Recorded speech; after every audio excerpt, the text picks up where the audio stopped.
All right, today is lathe improvement day. Had to dig my truck out of the snow. And that took a while. Anyway, so this thing's got the old monofilament fuse that burns and you have to replace, and it sits right here. I'm going to replace that with a resettable fuse, and you know, one where, like on a garbage disposal, you know, if you trip your fuse, you can just go in there and turn off the power and turn it back on. The reason why you can do it with something like this, like that, is because most likely it trips because you overloaded the motor while you were machining. So, you know, it's probably not going to be an electrical reason or overload in the circuit that you need to fix before you know, replace the fuse. It's just that you've overloaded the circuit while you were machining. I don't know why these dogs like to cry when I'm doing my work, but they're bored. Anyways, I'm going to take this backing off. These I think are number 3 metric Allen wrench screws. What are they called? Cap head? I don't know what they're called.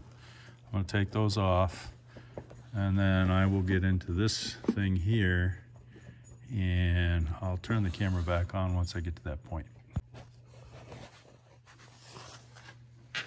Okay, I got the back off.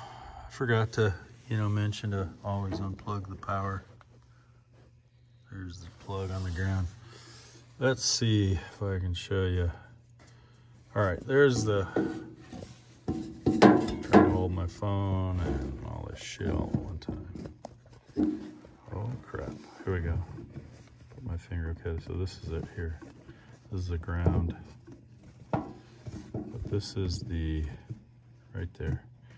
There's a glass fuse, monofilament fuse in here that burns. I'm gonna disconnect it here and back here, and put in the resettable fuse.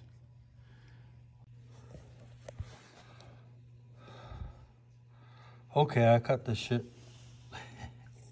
Cut it all to crap. But I took it out.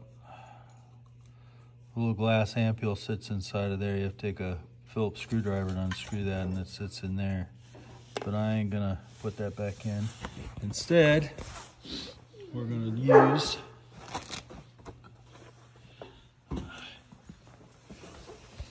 let's see, where did it go? Here it is. We're gonna put this thing in there. It's a 10 amp push button circuit breaker. Made in Taiwan. And that should fit right in the same hole, I'm hoping. And then I'll put some wire clips on it, and I'll show you that when I get to that point. I'm gonna go ahead and mount this into the cover, and then I'll bring you back. Okay, I got the button in, and it says press to reset circuit breaker. Looks like this on the back side. And now I gotta hook up those 2 wires that I cut off. So I'm gonna put some of those wire spades on there. Just crimp them on and plug them in. Bring you back. All right, so now I'm going to put these spades, I guess they're called, or spatulas, on the end of those wires, and there's some heat shrink material around it. So you crimp it on these 2 wires. Shit, I can't see. I'll strip that wire, put it on there and crimp it, And then this brown one over here, got to strip that wire, crimp it with one of these on the end. I know you can't see the inside, but that's the heat shrink. That's where the wires go, down there. And then that spatula fits on those things there. Okay, I'll bring you back when it's done. Okay, I put the spades on the end, crimped them, and then shrunk the plastic. The crimper that I use is this Wirefly crimper. Got it on Amazon. It's a pretty badass crimper. And I bought their proprietary connectors. So you just put them on the wire, make sure the wire gets down inside of there, crimp them. I did not shrink this side of the plastic because I want to plug these into here where my finger is. So I'll plug those in, I'll bring you back. Okay, I plugged them in. The reason why they're two different colors is the gauge of wire, the brown wire is a little bit smaller than the black wire. So I used a smaller spade. They both fit on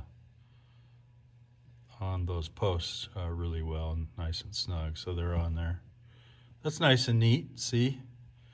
No exposed wire. The way these Chinese guys wired this is just ridiculous. Some of the wires are coming from this compartment down here and they traverse this thing here, so they get kind of smashed between the back plate. So I'm gonna have to try to fix that. But before I put it or button it up, I am going to plug the lathe in to make sure that it works and see if I can, I'm not gonna know if the fuse works until I have an overload. Hopefully it'll pop, but it's rated for 10 amps. So it's a 10 amp fuse, just like the fuse that was in there before, only the fuses that were in there before were the monofilament fuses that burned out that you had to replace each time. This is just going to be a push button reset. All right, I'll bring you back when I get it all buttoned up. But right now I'm going to test it, make sure it works before I screw the back on. So we're working.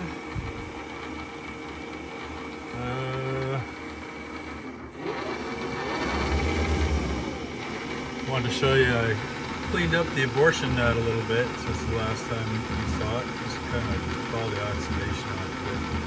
As soon as I've got a bolt in there, I'm working to make another one of these, just temporary, so that I can fix that one, turn that one in the lathe, and just clean it up and make it look like all one piece. So what's in the lathe now is going to be my temporary nut.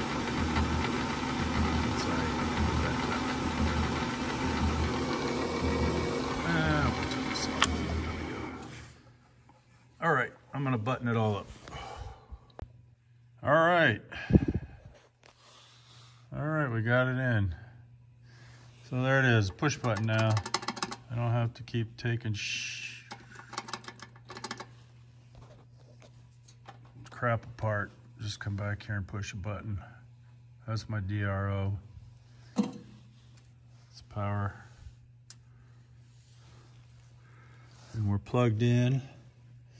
So the mill portion of the lathe, it's kind of a combination. I'm sorry I kind of bought a combination like this because it's kind of cramped, but I don't know. I just bought this machine to see if I was going to get into machining, and maybe I'll get a separate lathe and mill later, but I'm going to practice with this.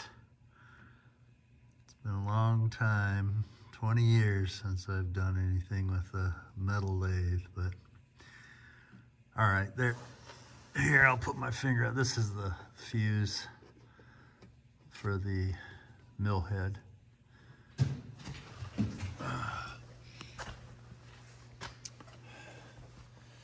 And this is my setup. I don't think I've showed this before, but I welded this table out of, I think it's 2x2 metal tube, box tube or square tubing.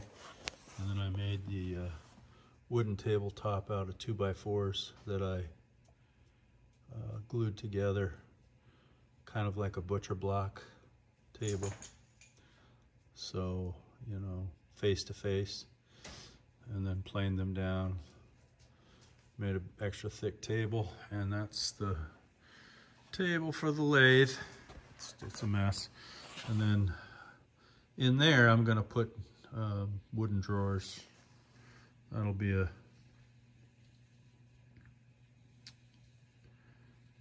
be another time. I've got some pretty nice wheels on there that can, you know, kind of go up and down, and once you set them down, the table sits on feet. Supposedly each one of those is rated at 500 pounds, so I have those at each of the 4 corners. I don't have anything in the center. I did prime it at one time, but I never got to the bottom of it. So I will either sandblast or sand and prime it. I'm going to add probably a little more width to that table. I might glue some more 2x4s here just to bring the table out over the top. This was an afterthought, these 2x4s. I thought maybe I was going to put plywood on top of this, but I think plywood is a little bit too flimsy. Those 2x4s on the side really give rigidity to this whole setup. And it's like a huge tank. But there's the mill portion, the lathe portion. I finally got my tool holder on there. And worked a little bit on this just to kind of smooth this out. I took some of the oxidation off. Once I make another bolt that I can temporarily use here, I'll turn this down, smooth it out, make it look like it's all one piece sometime in the future. But for right now, it's working just fine. I have it clocked now to the right. I've got this clocked to lock here, and right now I have a cutoff tool in there, getting ready to cut that bolt, cut the threads off that bolt, and then I'm going to use that as the new. Anyway, talking too much again. There's the old DRO. That's pretty cool. Follows the saddle right and left. That's the X direction. The Y is in and out here, in and out, and the Z's not hooked up. All right, goodbye.